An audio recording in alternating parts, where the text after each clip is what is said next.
Dierno Monenambo, au Sahel, la guerre froide deviendra chaude. Pour plus d'informations sur ce sujet, retrouvez-nous après le générique. Mais avant de commencer, n'oubliez pas de vous abonner et d'activer la cloche de notification pour ne pas manquer nos prochaines vidéos. Bon visionnage.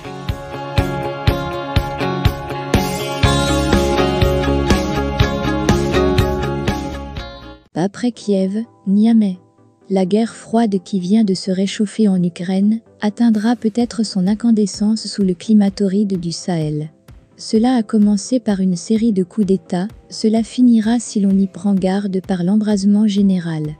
Que voulez-vous, le mur de Berlin est tombé et avec lui, la carte issue de l'après-guerre. Le monde se recompose. Une nouvelle ère se dessine. Un nouveau partage de l'Afrique est en vue. Dans le temps qui reste, le célèbre journaliste Jean Daniel parlait de seuil de colonisabilité. De toute évidence, l'Asie et l'Amérique latine l'ont franchi. Le continent noir demeure, lui, taillable et colonisable à merci. Normal, il lui a manqué ce qu'il faut pour générer une société forte, moderne, ouverte au progrès économique et social, le leader, le bon, l'homme de la situation. Jusqu'ici, il n'a eu que des illuminés, des populistes et des satrapes, comme cela se disait jadis dans les fiévreuses réunions de la FEANF, Fédération des étudiants d'Afrique noire en France. Nos dirigeants ont passé leur temps, ou à se soumettre, ou à dénoncer ou à revendiquer.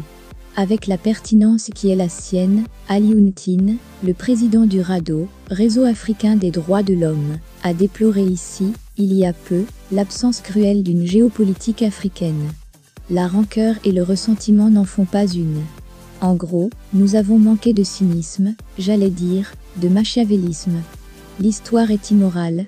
Personne ne viendra nous présenter ses excuses pour l'esclavage ou pour la colonisation. Arrêtons nos jérémiades, prenons le monde tel qu'il est, ainsi, parlait de Gaulle, et débrouillons-nous pour en tirer le maximum. L'Asie nous a montré que la colonisabilité chère à Jean Daniel n'est pas une fatalité.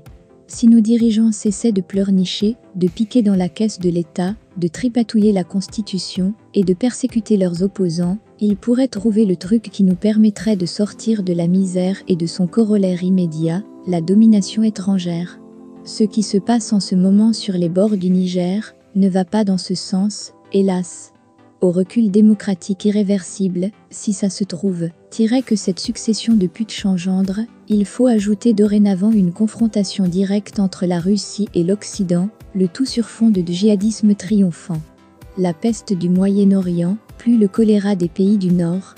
Ce n'est pas bien malin de réunir, chez soi tous les fléaux de la planète, surtout, quand on habite un endroit enclavé déjà fortement soumis au double effet du sous-développement chronique et des aléas climatiques les plus virulents.